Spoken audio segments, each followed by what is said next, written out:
All right, let's talk about something that drives people absolutely crazy. On both sides of the coin, being late. For some, it's a constant battle, this invisible war they fight against the clock every single day. And today, we're going to get into the psychology of what's really going on. Does this sound a little too familiar? You know, you had every intention of being on time. You knew exactly when you had to leave.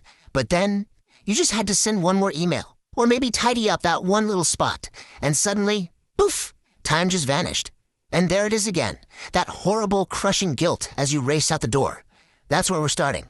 You see, the world pretty much treats lateness like a crime. The verdict seems obvious, right? But what if that verdict is based on a total misunderstanding of what's actually happening? We're about to dive into the massive gap between what society thinks and what's really going on inside the mind of someone who's chronically late. On one side, you've got the labels society loves to hand out. You're lazy, you're selfish, you're disrespectful. And man, those words sting, especially because in those moments of guilt, they can feel true. But then, look at the other side. The hidden reality tells a completely different story. One about glitches in the brain, a deep fight against anxiety, and even subconscious survival tactics. It really makes you stop and think, doesn't it? What if being late has nothing to do with being disrespectful and everything to do with how your brain is literally wired to perceive the world? Let's investigate that. So our first clue takes us right into the brain itself, and it suggests that for a lot of people, lateness isn't some kind of character flaw, it's a cognitive one. It's basically a glitch in the system. And the name for this glitch is something called time blindness. Now, this is not a made-up excuse, it's a real psychological phenomenon. It means that for some people, the ability to feel time passing, to sense the difference between 5 minutes and 15 minutes, just isn't there in the same way it is for others. Think of it like this.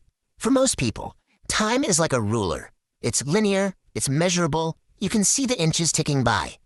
But for a brain struggling with time blindness, time is more like water. It's abstract, it's slippery, and it's almost impossible to hold on to. This all boils down to an internal clock that really only has two settings. Things are happening either now, or they're happening not now. And if something falls into that giant vague category of not now, it's incredibly hard to plan for. I mean, how do you prepare for something that, in your mind, doesn't even exist yet? And this, of course, leads to a special kind of magical thinking. It's what some psychologists call the planning fallacy. It's not that you don't care about the 30 minutes of stuff you need to do, it's that your brain has this wild optimism that convinces you you're a time-bending superhero who can absolutely get it all done. Okay, but it's not always just about misjudging time. Let's peel back another layer, because there's often a much deeper, more emotional reason for the delay. This isn't about misjudging time. It's about actively trying to avoid a very specific, very awful feeling. I want you to picture a place. We'll call it the waiting room. This isn't a physical place with chairs and old magazines. No, this is that horrible, awkward, empty space of time when you arrive early for something and you're just there, waiting. So why is this waiting room so terrifying for some people? Well, it's because being early means being vulnerable. It means you're trapped alone with your own racing thoughts. You feel totally exposed, awkward, and you start overanalyzing every little thing around you. For an anxious mind, it can be absolute torture. So your subconscious mind does this lightning-fast calculation, and it decides that the familiar, chaotic anxiety of rushing out the door is actually less painful than the raw vulnerability of just sitting there, waiting. Believe it or not, being late becomes a weird act of self-protection. Okay, now for the final twist, and this one is a doozy. What if the panic and stress of being late wasn't just an unfortunate side effect?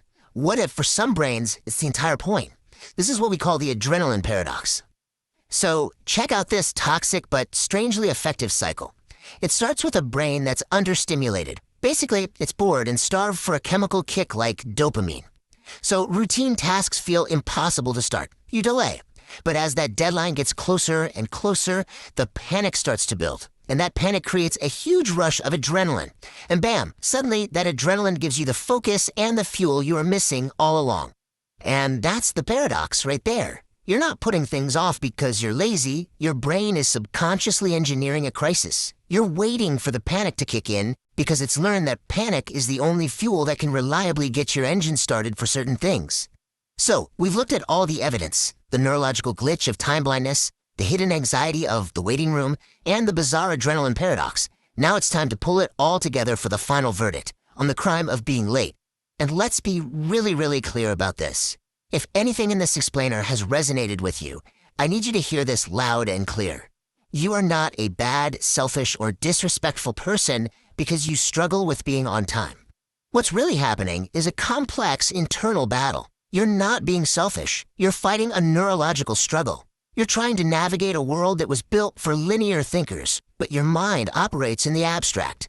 It's time to trade that guilt for a little bit of self-compassion. It's time to stop treating yourself like a criminal. So I'll leave you with this question to chew on. We have all been there. What is the most absurd, ridiculous, completely unnecessary task your brain has ever convinced you was absolutely vital to do right before you needed to walk out the door? Think about it. I promise you are not alone.